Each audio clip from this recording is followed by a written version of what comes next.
I'd like to talk specifically about the presence of Cuban music in the city of Richmond.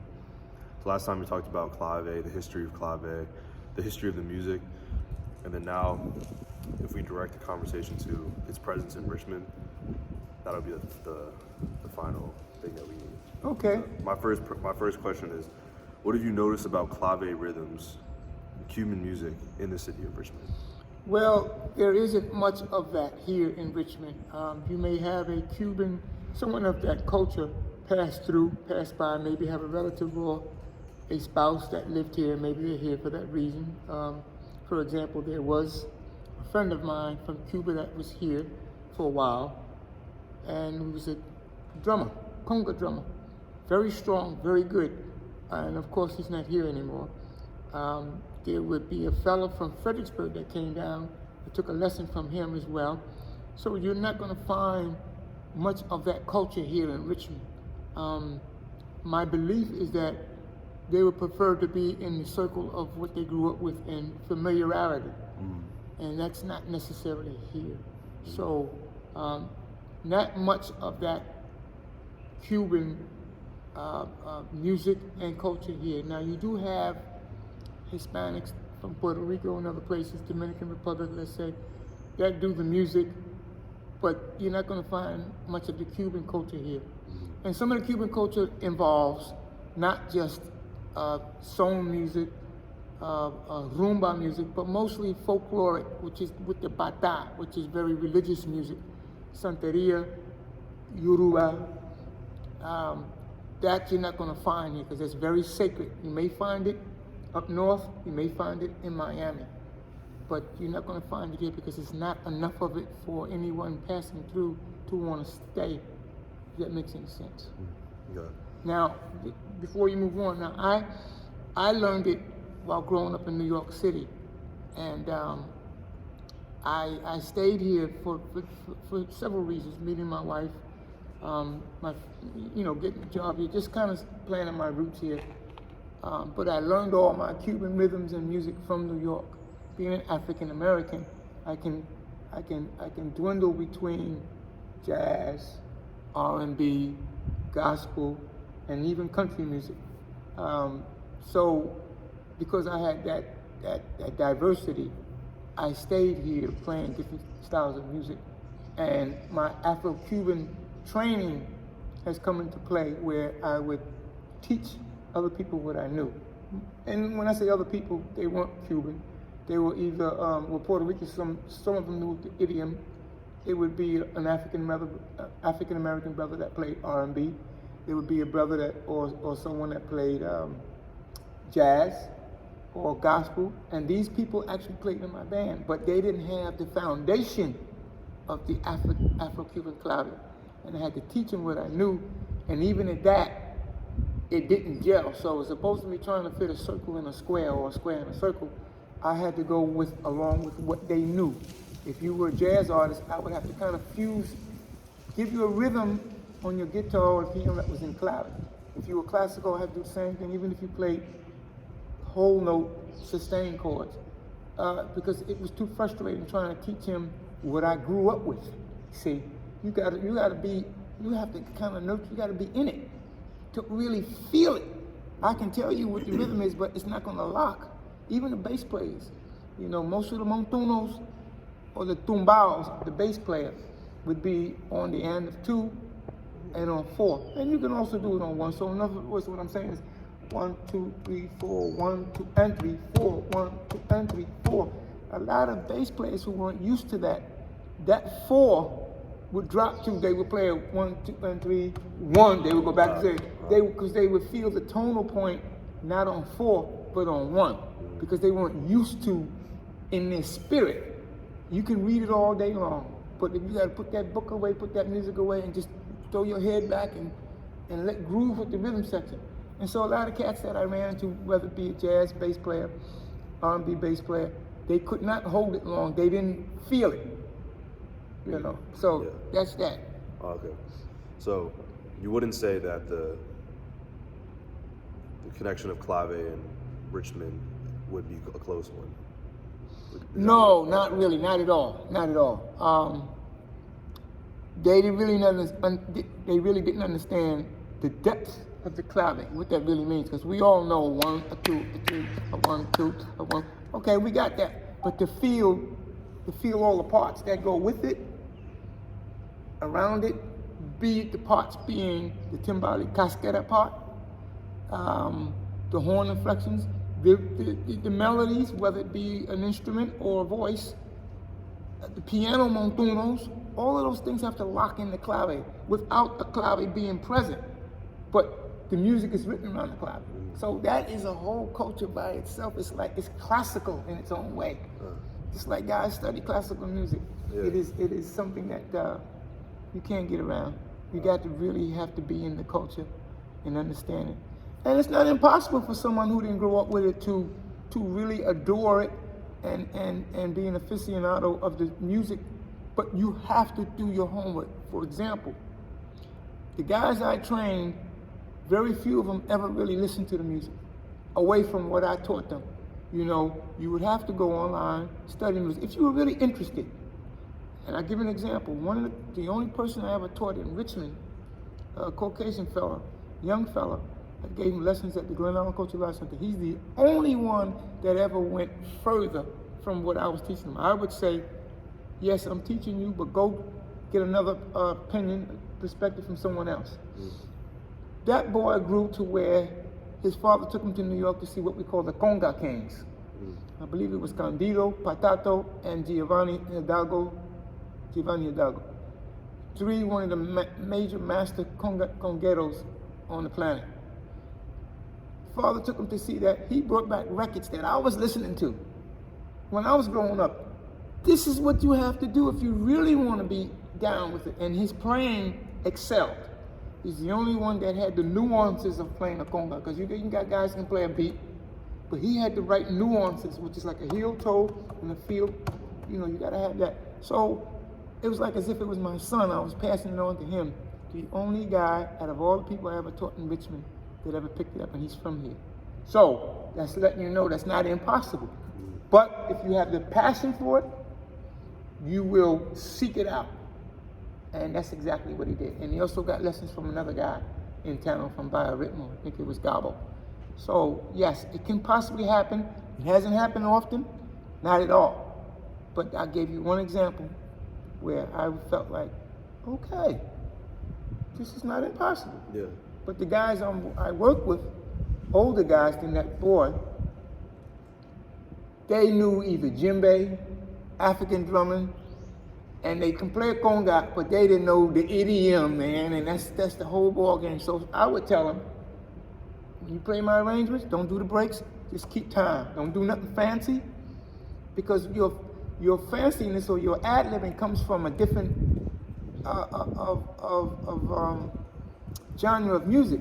You know, those licks that he was doing on conga was like djembe parts, and it didn't really fit. So I'd say, just keep time, man. Don't worry about it. You know, just enjoy yourself, listen to the other parts. Okay, that's that. Nice. Next question. How would you say the Cuban music scene has changed throughout your time in Richmond?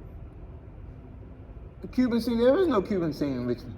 No, you wouldn't even call it. Since I've been here, you talking about anywhere around the world? Well, I'd say, has it changed at all? I mean, not in Richmond at all, but I've seen Cuban music turn from son to what they call, what's that one? Come on, timba, and then they're using the trap set, which I'm so old school that I like the traditional. But you know, they start changing it up, putting like a trap things to it. Called songo is another one rhythm. But so I've heard the Cuban music change from the basic music that I learned back in New York, rumba, son, salsa, and now they're using different. They're trying to infuse different styles like jazz. There's a group called Iraquere from Cuba. There's a group called Los Van Van, and they inflict a lot of jazz in their music. I like old school soul music. I like it pure. That's the way I like it. But anyway, so to ask the question, the way you asked the question was what now, Hal? Would you say it's changed at all in Richmond since you've been here? No, it wasn't never in Richmond. Yeah, to begin with. No, not even to begin with. Even the Cuban organization here, people from Cuba that lived here would get a band out of D.C. when they had their little functions on the weekend. Maria somebody, Rodriguez, I think it is from D.C. Then when they found out that I was doing music close to that, they would hire me. So no Cuban music here in Richmond. No. And if it is, it's hidden from me. Yeah. Would you say that it's been difficult being someone that plays Cuban music in Richmond? Yes, very. I tell you, I was frustrated. Yeah. Tell me about that experience with your career. Well, it was frustrating because I realized these people are not going to get it. It wasn't. Listen, I've been doing this since 1984. But first, I would do composing at the house, and then I started, incorporating musicians and teaching them what I've written. And do you know, it wasn't until about 30 years that it hit me, they're never going to get it. A fella had to tell me, a guy that played gospel and jazz, very good, told me to my face, hey man, this is a cultural thing. Wow. And that's what woke me up. All these years I've been trying to get these guys to, and you can't make anybody feel, you can teach them the rhythms, you can teach them, you can tell them where to go for reference, if they'll do that. But you can't make them feel it. You can't make them even go to the references. So for me, it was very, very frustrating. Like I said, it took me till 30 years. And I'm talking about, if it wasn't last year, it was the year before that this fella finally told me it's a cultural thing. And I respected him because he's a great pianist. There's another classical pianist that I use from time to time. He can play anything from Bach, Beethoven, all the greats, but to keep a montuno, and a montuno was nothing but chord progressions in arpeggio form, the rhythmic, they would play it quasi-Latin. It didn't really, So it would make me say, well, either they don't really want to do it, because they're great pianists.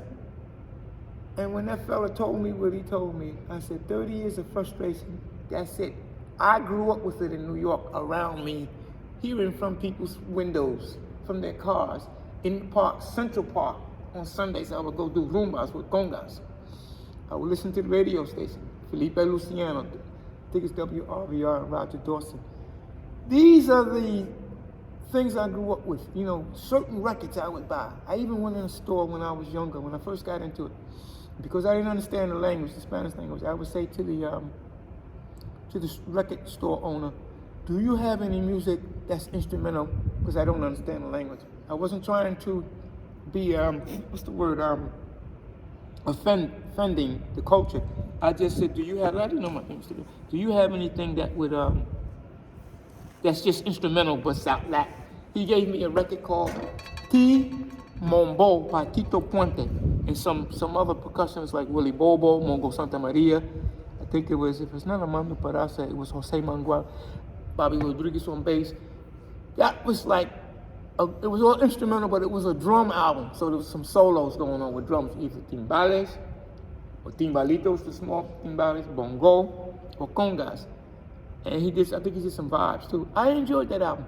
I graduated to listening to salsa where, if I didn't understand the language, I started to hear the melody of the singers. And then some of it I would understand, some of it I would ask what they mean. And I really enjoyed the music. And I was like, I'm gonna give you names: Johnny Pacheco, Ray Barreto in English, Willie Colon, Tito Puente, Roberto Rowena, El Gran Combo. These are artists I grew up with and enjoyed their music. One of my first, I didn't say my main man, Eddie Palmieri, who came here to do a concert, more of a jazz concert. These groups, and for reference, I will tell anybody, listen to a lot of early Eddie Palmieri. For example, Vámonos pa'l Monte. Let's go to the mountains. It's like having a good time. Let's just have a party. Vámonos pa'l Monte was one of the first tunes that I heard by Eddie. Then you got other tunes that he did, La Libertad, Lo Rico. There's other tunes, and they got nice drum solos in them. Eddie Palmieri's music for me was one of the most African-grounded salsa music. Even though it's still salsa music, a lot of good drum solos, congas, bongos, timbales, and you can feel his groove. They say he was a drummer, left-handed, and he plays his montuno, and he's right underneath the solo, and it just drives nicely. You gotta get into that, man. I tell everybody, Eddie Palmieri first. Then you find nice, fine groups like El Gran Combo from Puerto Rico, nice tunes, nice grooves. You got Willie Colon. I'll mention a tune from him called Jazzy. It's an instrumental. Ba ba da ba ba, bang bang be ba da ba be da ah ah ba ba da ba ba da ba da ba da ba dum dum ding ding bong ding bong bong ding. That's a good one to listen to. Jazzy. Check it out. Vámonos Palmante by Eddie Palmieri and Jazzy by Willie Colon. Ray Barretto has a lot of good tunes. Arrepiéntate is one I learned because it's a nice timbale solo. But the later ones would be Indestructible, and that means indestructible. The front of the album has him like Superman, with he's indestructible. Okay, so there are a lot of good, what I call old school records, Cuban music. I grew up on rumba albums where it's just drums and chants. Well, one of them did have the bass, just the bass, no piano, no horns. That was good rumba music. One is called Patato y Totico. Patato, Carlos Patato Valdez is the conga player. Totico is a tall singer. Nice album. Agua que va calle is one of them. Then there's another album by a group called Los Papines, drums and singing. There's a third one by Los Muñequitos. These are references for those that, well, actually it's the way I grew up. You know, when you knew that stuff, you were in the club. You know, so by the time I got to Central Park on Sundays, Chairman, I was not well, but I knew the idiom. And so when you come around guys that are playing congas, especially Cuban drumming, you have to know what you're doing, because if you sit down and you're not playing what they know, they're gonna ask you to get up. And it's not being rude. They got a certain thing they do the way they play it. And I had learned that. I never took a class. It was all listening to records and listening to guys play.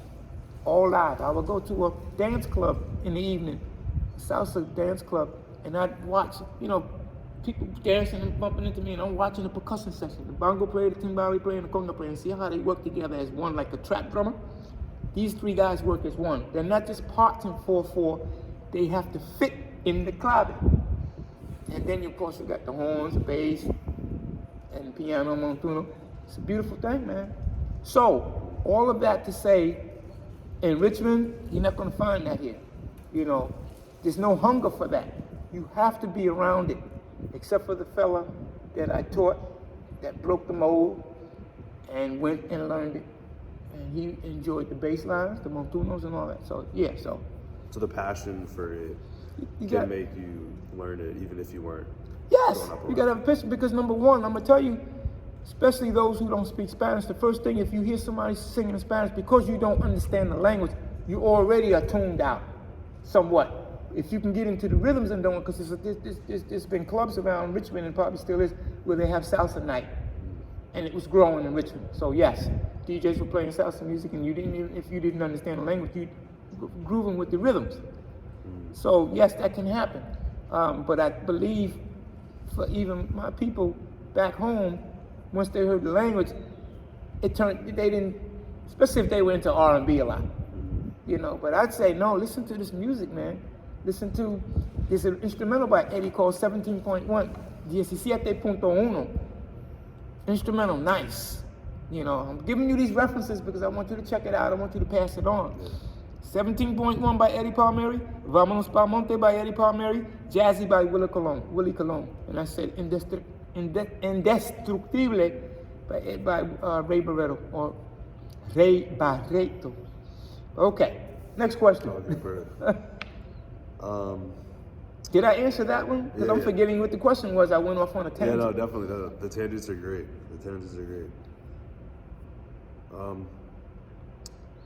Okay. I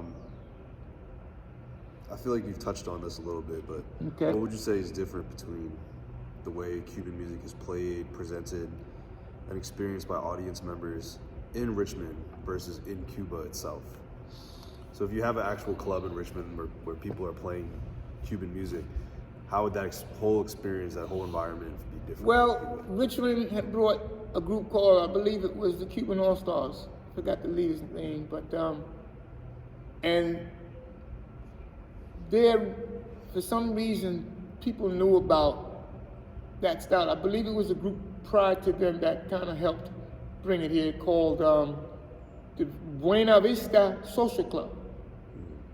And I don't know how it got around, but it did get around. So then when they brought another Cuban group here, it was already in place that, people had already been in tune to listening to that style of music. So it grew in Richmond from what you call marketing or just airplay, and people accepted it because it had a nice groove to it. Slightly different from Puerto Rican music, salsa, but Cuban music has a slightly different groove, and I can't break it down from their song music. They have a slightly different groove. Number one, salsa music itself, where Puerto Ricans excelled in it, it is a marriage of some of the Cuban music called soul music and the marriage of jazz combined. In New York City, I believe it was created, Puente, Tito Rodriguez, and it has a swing to it. Cuban music can have a swing too, but it's got a certain, it's, I cannot explain it. It's not that it's more relaxed, because it's not, but it has a certain feeling of, it does swing, but not the same way. It's a comforting, warm kind of you gotta listen to it and explain it better. I can't break it down. There is a slight difference. So yes, those that came to the concerts, that came to town, and even at your school here, U of R, accepted it. The salsa, I've heard more in the clubs in Richmond than at the universities. They did bring Eddie here, but Eddie was doing more jazz, but he was still salsa kind of guy, but he didn't do his salsa that I know of. I got to sat in with him one time when he did a concert at the University of Virginia in Charlottesville, because I opened with another jazz band called the Robert Joss Band, Inner Rhythm. I was playing percussion with that band, and we went on first. So when we went in the dressing room, I got to talk to some of the guys, and I told them, I grew up this and that, I knew this, I knew that. And they already saw that I had some chops from playing with the first band, the opening band. So the last tune that they did was called Vámonos Pa'l Monte, the one I mentioned to you. So I motioned to one of the guys didn't make it. I think he had a family crisis back home in Puerto Rico. And so the guy that was playing timbales was the guy that didn't make it. So the bongo player played timbales. The bongos were open from time to time. So on the last tune, I did like the cowbell, go, from my audience to him, motion to him like that. I didn't have a bell in my hand. He told me to come up, and I think it was only because he had seen me play earlier, and I played the last tune with him. I didn't do the first break, ta-ta-kum, ta-ta-kum, ta-ta-kum, kitty, because I wasn't sure where that is, even though I've heard it a million times, but I laid out, and then when the tune started, I was in it, So I did get a chance to sit in with Eddie. He may not remember me, but I did. So I mentioned Eddie came here, and he came to UVA. But your question was the music of Cuban music here, if it was accepted or how it was accepted, or if it would be like, how would that experience of it being played be different than it being played in actual Cuba? Oh, well, no different. Right. They playing whatever they're doing. It's the same thing. Yeah. They just bringing it here. They're traveling because they're spreading the word now. This is our culture. We're going to share it with the world now. No different. You're not going to water it down because we don't know it or people here don't know it. No, they're going to play it the way it is, the way they do it back home, and you're going to get the taste, the flavor, sabor, the way it's done. You're going to water it down. No. But yes, okay. Nice. Another question. Would you say that people who have become passionate about Cuban music but didn't grow up around it, they don't have it kind of ingrained into them, but they kind of devote their lives to it, they'll perform it, they'll make arrangements, they'll write their own songs. Yeah, I mean, you can do that once you really understand how it's put together around the clave. Yeah, sure. You know, once you learn it and understand it and have the musical knowledge of theory, you can write it for horns, vocals, drums, you know, the rhythm section, bass, piano, sure. I mean, I'm a living example of that. You know, I love the Cuban music, I love the salsa music, and that's what I do. You know, and then I do it in English. Same rhythm, same bass part, piano part, conga, timbal, bongo, claves, maracas, horn parts. I don't use a big horn section though. I've never really written for 5 horns. I studied it with Mr. Doug Richards at VCU and jazz arranging 1, but I never really. Most I've done was 3 horns, and I just write it, you know, triad. But as I learned that guys don't really use the 5th of the chord, they like to use the 7th and the 3rd and blah. So then I started using just trumpet and trombone because I like brass. Sorry, you saxophone players. I will use a saxophone player because I do use a nice guy named James Gates on alto. And so I'm a living example of those that, but I grew up around it, so I can't say I'm not from Richmond. I came down here when I was a good 20 years old, so you know I was already a young man. Yeah. So it wasn't like I was a child when I came, so I already had digested and savored that music. So I'm not a good example, but I'm an example for a New York African American that grew up around it, or anyone in New York that grew up around it that wasn't Cuban. So I hope that answered your question. Yeah, for sure. I guess another question would be, what do you think would have to happen in Richmond for it to become a substantial part of the culture? Or Well, more substantial? you'd have to have an influx of Cubans Yeah. that do the music, not just an influx of Cubans. Because you know you can be a Cuban and don't do the music. I mean you can love it and grow up with it and dance it and play it on the record. But if you're not a musician and you haven't gone to the ins and outs, but you may, you know, like some cats may even know certain grooves better than someone that just learned it here, even if they're not a musician. Yeah. Because they grew up with it. Yeah, wow, that's really interesting. Yeah, so, you know, you would have to, you know, what do they call it, demographics? When you have a lot of people from that culture, you probably have a better chance of the music growing in this area. Yeah. And you don't have that. You're gonna find it in Miami big time. You're gonna find it in New York. Same thing, but doesn't matter, African music from Nigeria, Ghana, doesn't matter, West Africa, Senegal, Mali. You're gonna find places like that in a diverse community like New York, Miami, maybe Chicago, Atlanta, you know, but New York and Miami is what I know. So no, these middle parts, Virginia, Kentucky, you're gonna find more of it in DC. You will find more in DC, no doubt. You know, different cultures in DC. But Virginia, Kentucky, Tennessee, you probably find some in Norfolk, Virginia. But anyway, next question. Well, this is the last question, and it's, is there anything else you think I should know, or that you would like everyone to know about Richmond and Cuban, the relationship between those? The relationship between Richmond and Cuban, I don't know it all, but I know one of your professors, Mike Davison, does a sabbatical over in Cuba, I think almost yearly, if I'm not mistaken, which is good. Take some folks over there, let them be absorbed in the culture there, which is good. That's one way of helping spread the love for the music. So, you know, just Mike Davison, I give him, Mike, I applaud you for doing that. The only way I do it is when I play with my group called Bancaribe, or Bancaribe, and they hear that influx of my music in it, but they're hearing a fusion of jazz and singing in English, you know, from what I do. Because I got a couple songs I do in Spanish, and a lot that I don't. And the guys I use are not all Cuban. We're not even Puerto Rican, not Hispanic. So, but the parts I give them adhere to the culture of Cuban and Puerto Rican music if they stay within that realm, you know. So that's a living example of my fusion of Latin music, I call it. I even label it Caribbean music. I don't even say Cuban music. I say I use Cuban rhythms, but I label it as Caribbean music. And I'm dubbing this as clave soul.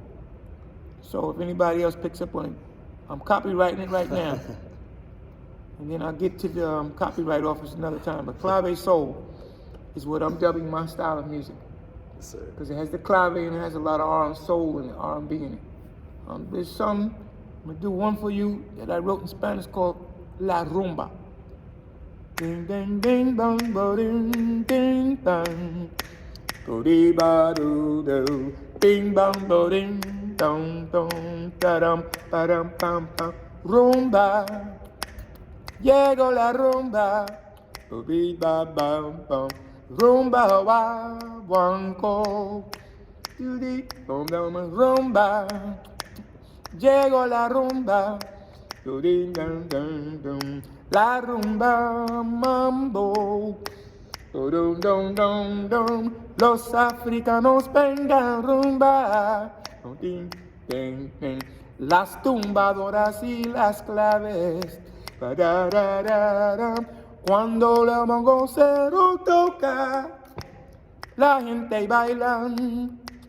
Que bailan suave, pa para ping dong dong dong rumba. Llegó la rumba, da da dum. Rumba wa wanko, da da dum. La rumba mambo, param param pam pam, rapeng ah. Llegó la rumba, pom pom. Okay, of course there's more ins and outs of that.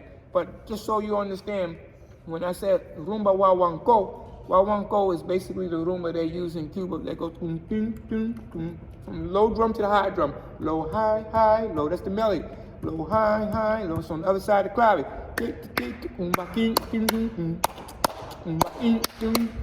And then I said la rumba mambo. Mambo's not really a rumba, but it's the dance that they do salsa. I'll give you a 2-3 clave because I've been giving you the 3-2. Do pop, do do pop, do do pop pop, do do do do pop pop, do do That's the 2-3 clave. The clave I played with the rumba was a rumba clave that had a delay on beat 3. So I'm doing 1, 2, 3, 4. Let's do 1, 2, 3, 4. 1, 2, 3, 4. As opposed to and then I reversed it and did the 2-3 for you. I did 1, 2, 3, 4, 1, 2, 3, 4, rest, 1, 2, 1, 2, 3, 1, 2, 1, 2, 3. And, you know, and then if you're doing Brazilian music, you do 1, 2, 3, 4, zoom, 2, 3, 3, 2, 1, 2, 3, 4,